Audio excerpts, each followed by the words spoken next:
Hi, it's Daphne. Welcome back to my channel. In today's video, I'm going to be giving you some romance recommendations for fall.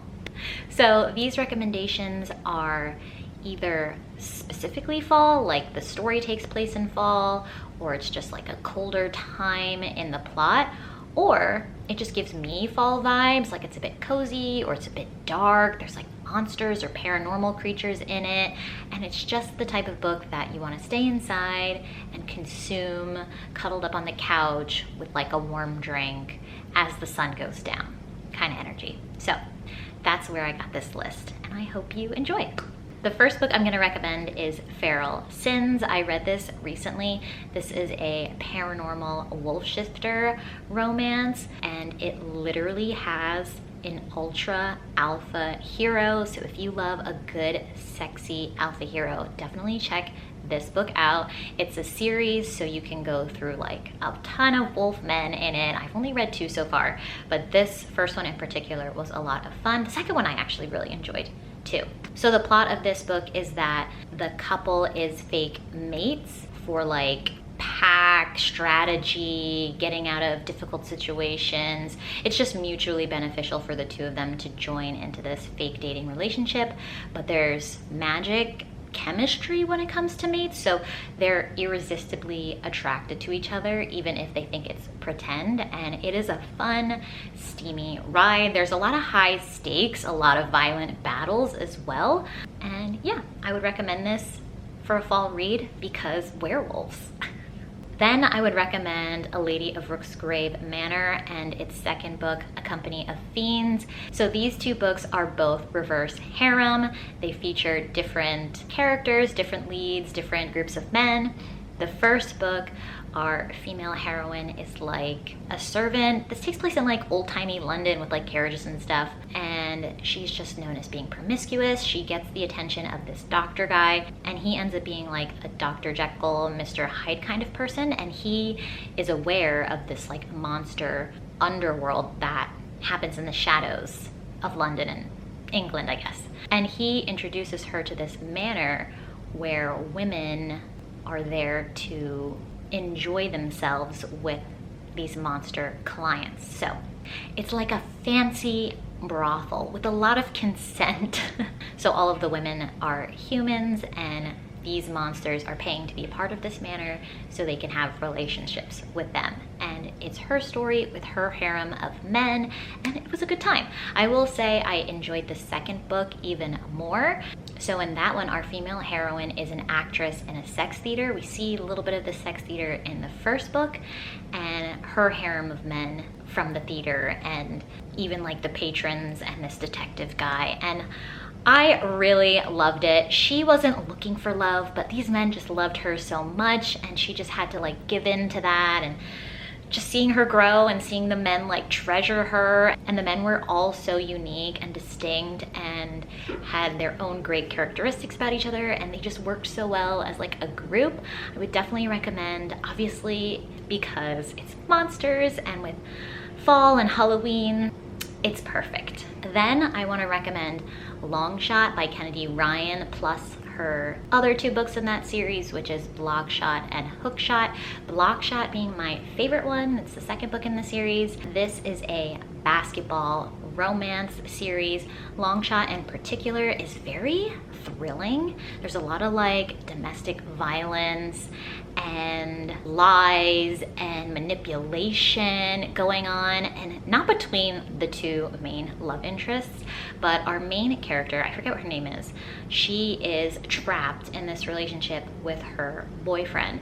For reasons that you'll find out, it's not easy for her to leave, which tends to happen in domestic violence situations. She's definitely very trapped, especially like financially.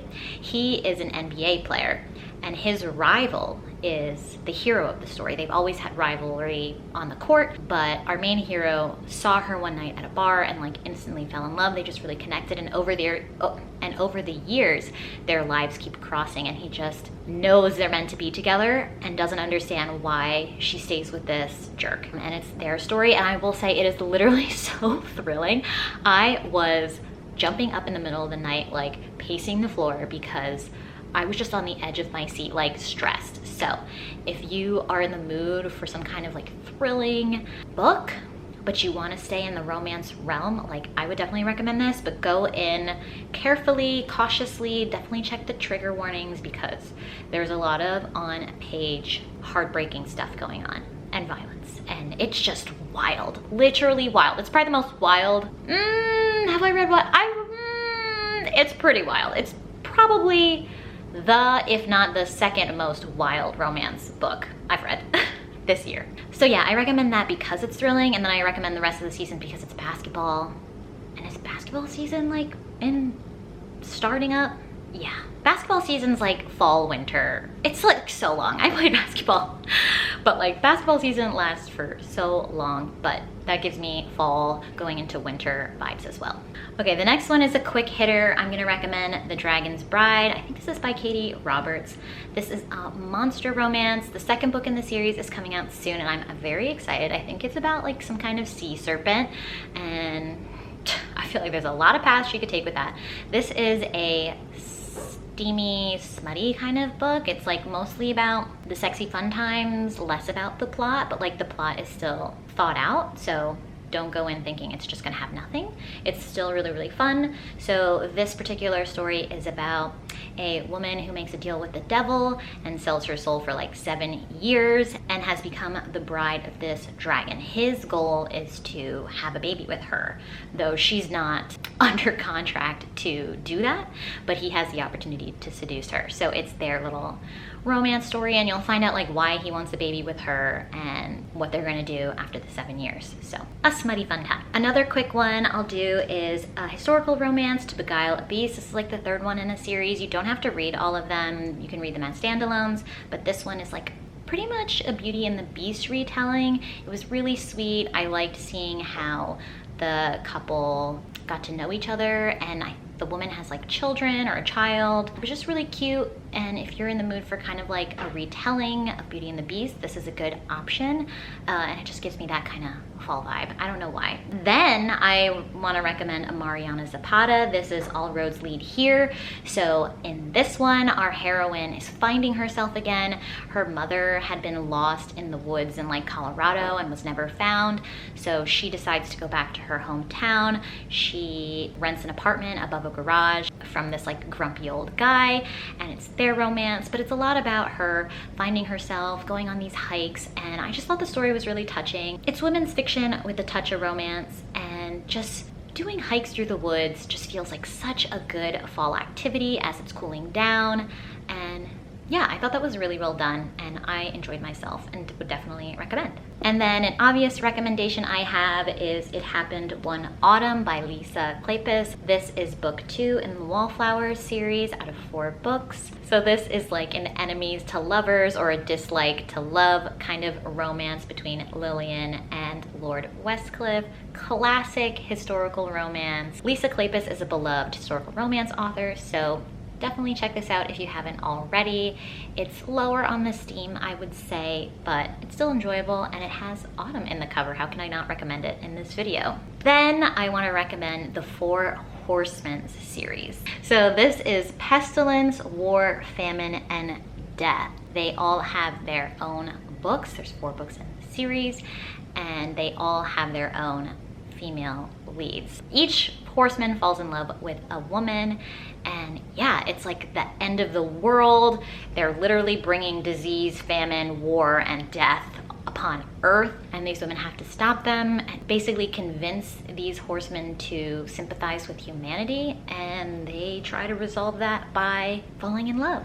I don't think it's like on purpose all the time. Like, they don't mean to fall in love. It's obviously like enemies to lovers because the horsemen are destroying the world, but it's a romance, so they're gonna fall in love. And it's perfect for fall because it's end of the world, destruction, and chaos. And that just gives me like spooky, scary vibes, which is what we're all looking for in fall, right? Or at least according to these lists, we're all looking for scary things. So the end of the world is one of the scariest things I can think of. And this series was really fun. I will say it gets a little formulaic for the first 3 books, which is more than half the series, but it's an enjoyable time each time.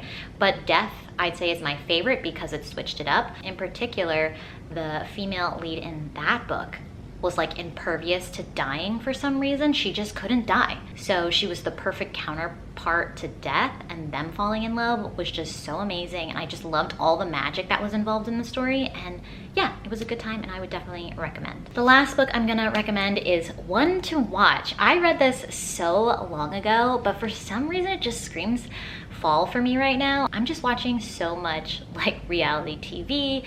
The Bachelorette just finished, Bachelor in Paradise just started, and one to watch is basically The Bachelorette in an alternate reality. This female lead is a plus-size woman. She had criticized the franchise for not having diverse people in their casts, and it's her story and falling in love on television. I really want to reread this. I think I would like it even more the second time around.